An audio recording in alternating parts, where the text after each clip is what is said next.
জ্ঞানাগ্নি দ্বারা তার সমস্ত কর্ম দগ্ধ হয়েছে। অর্থাৎ সে যদি প্রথমে খুন যখন লুটপাট করে থাকে, তো আজ আমরা আলোচনা করব জ্ঞানযোগ অর্থাৎ গীতার 4th অধ্যায়। সেখানে 19 নম্বর শ্লোকে ভগবান বলছেন, যস্য সর্বের সমারম্ভা কাম সংকল্প বর্জিতা, অর্থাৎ যার সমস্ত কর্ম প্রচেষ্টা কাম সংকল্প বর্জিত, জ্ঞানাগ্নি দগ্ধ কর্মণং তমাহু পণ্ডিতং বুধা, অর্থাৎ বিবেকী বুদ্ধিগণ তাকে বলেন জ্ঞানরূপ অগ্নি দ্বারা তার কর্ম দগ্ধ হয়ে গেছে। অর্থাৎ যার কাম সংকল্প বর্জন করেছেন যিনি। এই কামনা বাসনা 3 প্রকার মানুষের মধ্যে থাকে, শতগুণের মানুষের মধ্যে, রজগুণ এবং তমসিক গুণের মানুষের মধ্যে। তো শতগুণ বলতে ভগবান বুঝিয়েছেন যে সমস্ত মানুষেরা দেবদেবীর পুজো করে এবং স্বর্গসুখ কামনা করে এবং সেই স্বর্গসুখ শেষ হলে আবার পৃথিবীতে ফিরে আসে তারা, এবং এই দেবদেবীরা প্রাকৃতিক সম্পদ মানুষকে দেয়।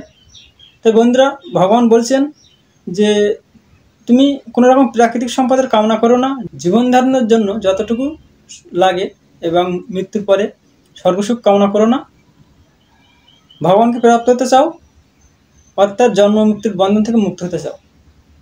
এছাড়া রজসিক গুণের মানুষেরা তারা রজকর্মের মাধ্যমে জীবন ধারণ করে, তাই তাদের কামনা বাসনা অন্ত থাকে না। তারা রজকর্মের জন্য বিভিন্ন রকম চুরি বা পরকীয়া সম্পর্ক একের পর এক করে যায়।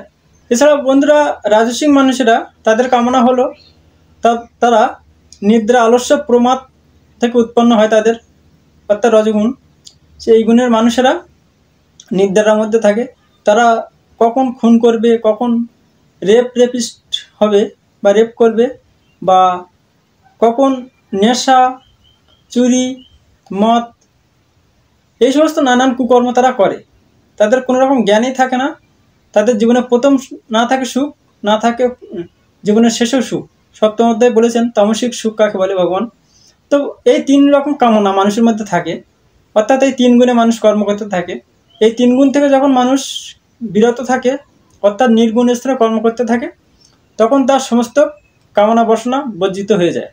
তাই ভগবান এখানে বলেছেন যস্য সর্বের সমারম্ভা কাম সংকল্প বর্জিতা, অর্থাৎ যার কর্মপ্রচেষ্টা সম্পূর্ণ কাম সংকল্প বর্জিত হয়েছে, তারই জ্ঞানাগ্নি দ্বারা তার সমস্ত কর্ম দগ্ধ হয়েছে।